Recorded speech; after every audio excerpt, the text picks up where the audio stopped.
ఇకపై మీకు ఇష్టమైన ఫేవరెట్ సీరియల్స్ యొక్క ఫుల్ ఎపిసోడ్స్ యూట్యూబ్లో అందుబాటులో ఉండవు. కేవలం సన్నెక్స్లో మాత్రమే ఫ్రీగా చూడొచ్చు. ఎవరో బాధపడతారని ఒకరి కోసం నేను బాధపడను. ఏంటి అలాగే నిలబడి చూస్తున్నా? త్వరగా వెళ్ళి కార్తీక్.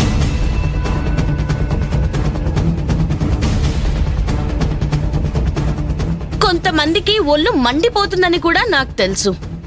అయినా ఐ డోంట్ కేర్. ఈ ఇంట్లో చెప్పింది చెప్పినట్టుగా చేయాలి.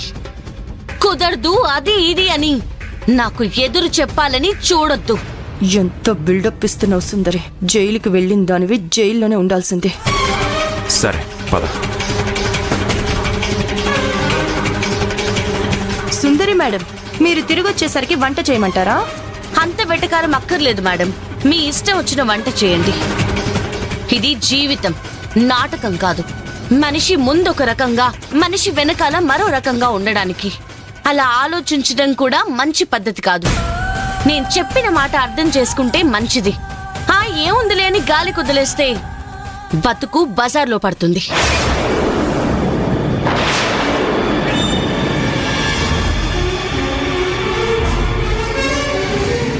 ఎవరి బ్రతుకు బజారులో పడుతుందో నువ్వు నేను కాదు చెప్పేది, కాలం చెప్తుందిలే సుందరి.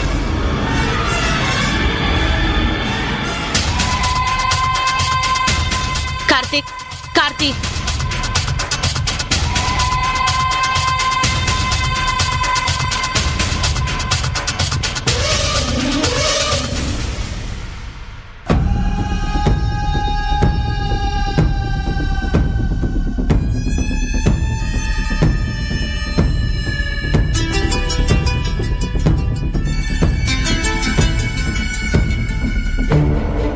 Good morning madam. Good morning. చెప్పండి మేడం. మహేష్ బాబు బాగా యాక్ట్ చేశాడా?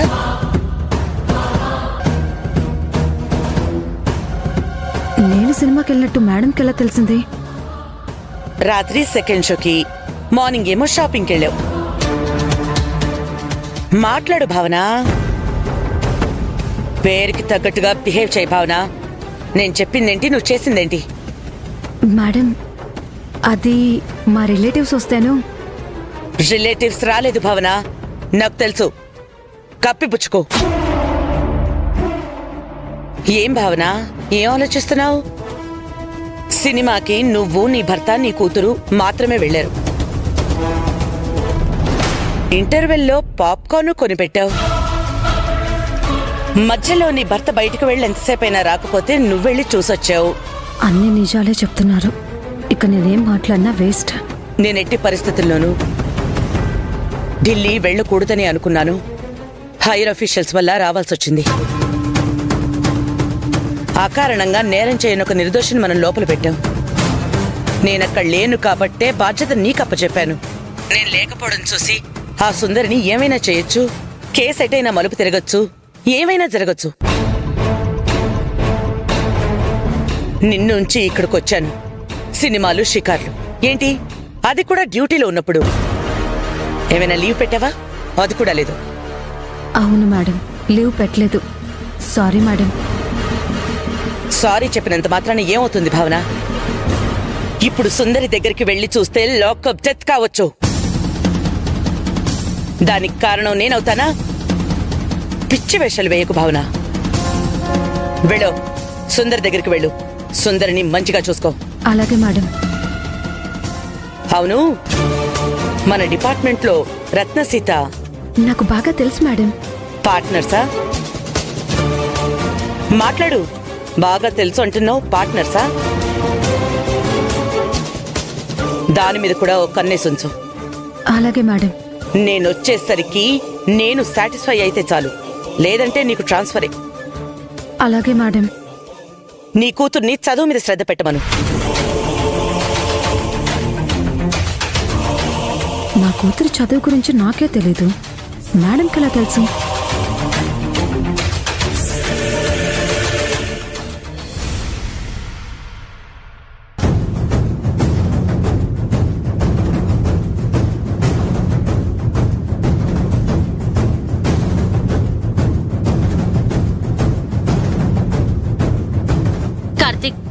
కారాపు.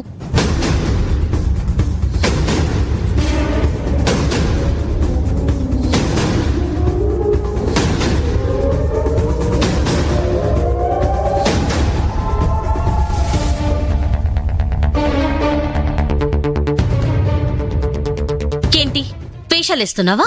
నేనేం వేషాలేసాను? ఏం వేషాలు వేస్తున్నావో అర్థం కావట్లేదా? అడిగేదేదో స్ట్రైట్ గా అడుగు సుందరి. మా బాబాయ్ ఎందుకలా బిహేవ్ చేస్తున్నారు? అతన్ని ఏం చేసి మార్చారు? అమ్మా నాకేం తెలీదు. కావాలంటే అను అడుగు.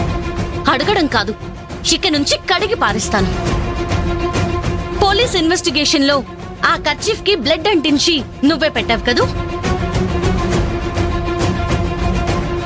సుందరి, నువ్వు మనసులో నా మీద ఏదో పెట్టుకున్నావు. జరిగిన ప్రతి విషయానికి కారణం నన్నే చేయాలనుకుంటున్నావు. ఇది కరెక్ట్ కాదు. ఏది కరెక్టో ఏది రాంగో నువ్వు నాకు చెప్పక్కర్లేదు. ఇల్లలకగానే పండగ కాదు కార్తీక్. నేను జైలుకి వెళ్ళొచ్చినంత మాత్రాన నేను నేరస్తురాల్ని కాదు. కార్తీక్, నీకు నిజం చెప్పనా? చెప్పు.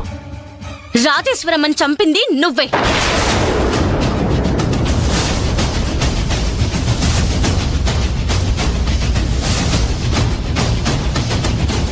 సుందరి, ఇది మరీ దారుణం. ఇలా నన్ను అడిగే హక్కు నీకు లేదు. ఉంది. నాకు నిన్నడిగే హక్కు ఉంది.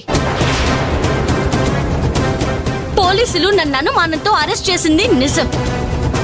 కానీ అరెస్ట్ చేసిన తర్వాత పోలీసులు నన్ను ఎలాంటి ప్రశ్నలు అడిగారో వాటికి నేనే సమాధానం చెప్పానో నాకు తెలుసు. పోలీసులు ఏం అడిగినా అది నిన్నడిగినట్టే. నిన్నడిగిన దానికి నాకేంటి సంబంధం?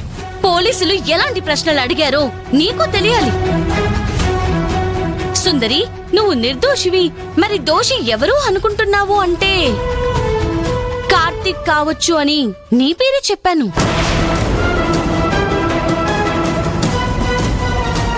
నా పేరు ఎందుకు చెప్పావు? చెప్పాలి అనిపించింది. నాకు నీ మీద అనుమానం ఉంది, అందుకే నీ పేరు చెప్పాను. ఏం చెప్తున్నావు సుందరి? ఏం మాట్లాడుతున్నావు? ఇప్పుడు అనుమానం కింద నిన్ను కూడా అరెస్ట్ చేస్తున్నారు అంటే నా మీద అనుమానం తగ్గినట్టే కదా. వాళ్ళు నన్ను జైలుకి తీసుకెళ్లి మంచి పని చేశారు. అనుభవం వచ్చేసింది.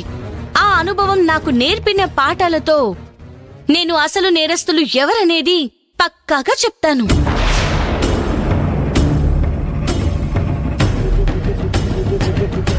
ఇంత కాన్ఫిడెంట్ గా మాట్లాడుతుంది. నిజంగా అసలు నేరస్తుడిని నేనే అని చెప్పేస్తుందా? అంతేకాదు కార్తీక్, మొన్న మఫ్టీలో వచ్చిన పోలీసులకు నా కర్చీఫ్ అక్కడికి ఎలా వచ్చింది అనేది మళ్ళీ మొదలైన ప్రశ్న. ప్రశ్న వచ్చేసింది అంటే దానికి జవాబు ఎవరో ఒకరు చెప్పాలి కదా.